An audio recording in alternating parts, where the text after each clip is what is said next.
우리나라에는 이런 말이 있습니다. 가위바위보도 한일전에서는 이겨야 한다. 다른 팀에게 졌어도 한일전을 이겼으면 괜찮다. 실제로 한국과 일본의 한일전 축구 전적만 봐도 우리나라는 일본만 만나면 마치 각성하는 것처럼 강해져 상대적으로 훨씬 높은 전적을 가지고 있습니다. 우리 한국인들에게는 모든 걸 걸고 싸워야 하는 그런 한일전이지만 한일전을 바라보는 외국인들의 시선은 마치 지금 개최 중인 유럽 축구 선수권 대회 라이벌 구도를 가지고 있는 나라들의 경기를 보는 것 같은데요. 대표적으로 스코틀랜드와 영국, 영국과 프랑스, 프랑스와 이탈리아 등 각자 서로를 라이벌이라고 생각하고 한치의 양보도 없이 승부에 목숨을 거는 그런 관계에 놓여있는 경기를 보면 박진감이 넘치는 것처럼 외국인들도 한일전을 바라보면 그런 생각을 한다고 합니다. 그러다 보니 항상 자주 비교되는 것이 한국과 일본의 군사력인데요. 최근 해외의 한 커뮤니티에 한국과 일본의 군사력 비교를 다룬 글이 올라와 이슈가 되고 있습니다. 이 글에서는 두 나라의 상황을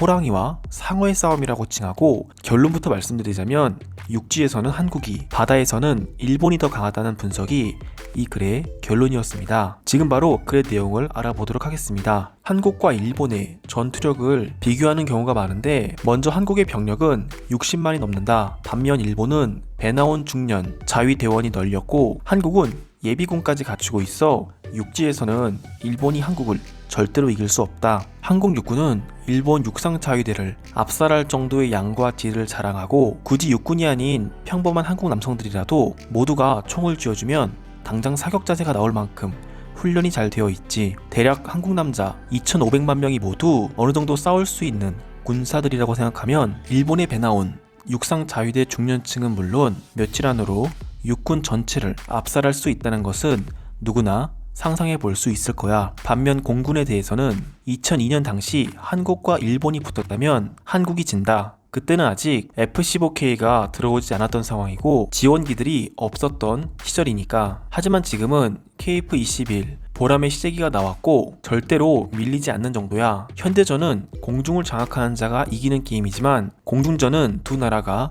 비긴다고 가정해보자. 마지막으로 해군 전력이 가장 큰 변수로 작용되는데 솔직히 한국은 이지스함이 3척이나 있고 이런저런 전력이 있지만 일본 해자대에 비교하면 한없이 밀려. 즉 일본에 상륙하면 한국군이 지상군으로 승리할 수 있지만 반대로 일본군은 제해권을 잡을 해군은 있는데 상륙하면 한국군에게 즉시 압살당하는 거지. 하지만 여기에서 가장 큰 변수는 뭐냐면 한국군은 완벽한 군대라는 것이고 법적으로 제약 없이 군대를 양성할 수 있어. 반면에 자위대는 평화헌법상 전쟁과 무력에 의한 무력은 영구히 포기해야 하고 전수방위만 가능하다는 것이지. 즉 누군가의 공격을 받았을 경우에만 방위력을 행사할 수 있어서 힘의 행사 역시 필요 최소한에만 국한해야 해. 게다가 최근 한미 정상회담 이후 한국은 현무5 미사일 개발을 하고 있어서 불과 몇 년 전만 해도 한국과 일본은 호랑이 대 상어의 싸움이었다면 이제는 호랑이와 독수리 대 상어의 싸움이 된 거야. 말 그대로 한국이 이길 수밖에 없는 이유지. 여기까지가 글의 내용입니다. 이 글은 해외 밀리터리 전문 커뮤니티에 올라온 글인데요. 글쓴이가 전문가인지 모르겠지만 나름 전문가라고 칭하고 쓴 글에 많은 해외 네티즌들이 놀라는 반응을 보여주고 있습니다. 여기에 달린 해외 네티즌들의 반응도 한번 살펴보도록 하겠습니다. 2021년 기준 한국은 일본 바로 아래 단계인 세계 군사력 6위의 자리에 올라섰어. 게다가 이젠 미사일까지 마음대로 개발할 수 있는 국가가 되었으니 지리적으로 늘 불안해했던 한국이 이제는 더 마음 놓고 지낼 수 있겠다. 나는 한국이 이렇게 군사력이 강할 줄 몰랐어. 일본이 강하다는 것은 역사를 통해 배웠지만 미국에 의해 이 또한 이제는 아니라는 것을 알았지. 하지만 이젠 한국에게도 안 될 것 같다는 생각이 든다. 한국이 아시아의 호랑이라는 말이 이제야 실감이 간다. 솔직히 한국인들은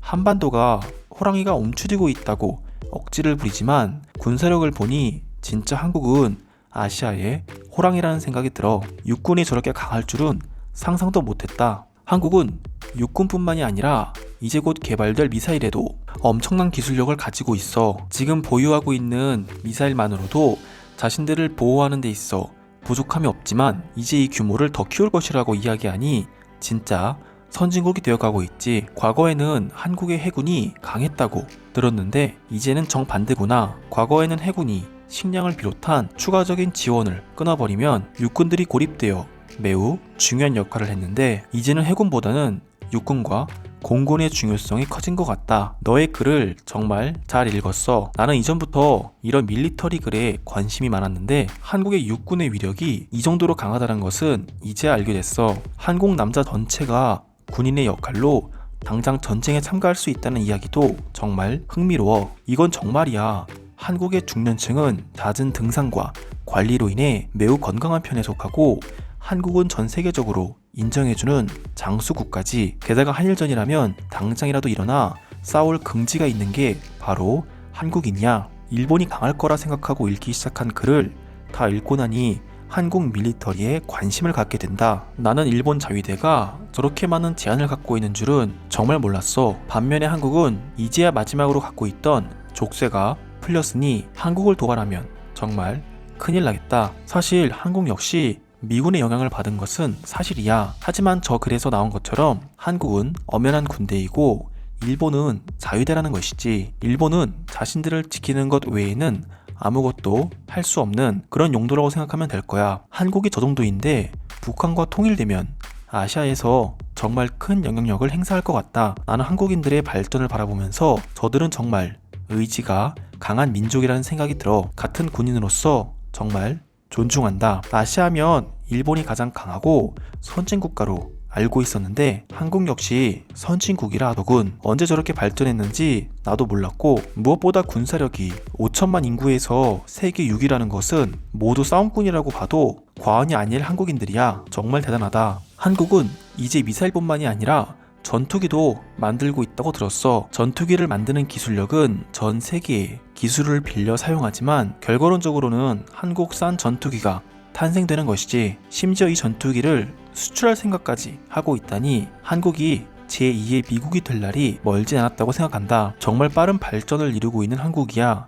반면에 일본은 몇 년 동안 계속해서 제자리 걸음만 하고 있다는 생각이 들어. 경제학을 공부한 나로서 한국과 일본을 비교하라면 뜨는 태양과 지는 태양이라고 말하고 싶어. 이 비교 자체는 일단 틀린 비교라고 생각해. 애초에 한국과 일본의 대결은 21세기 기준 축구를 비롯한 스포츠밖에는 없을 것이고 서로 싸운다 해도 한국군은 대한해협을 건널 수 없을 거야. 반면에 일본군은 한반도에 올라오지를 못하겠지. 여기까지가 해외 네티즌들의 반응입니다. 한국 군사력을 외국인들은 매우 흥미롭고 강하다고 평가하고 있는데요. 오늘도 끝까지 시청해주셔서 감사드립니다. 영상이 도움되셨다면 구독과 좋아요 부탁드립니다. 감사합니다.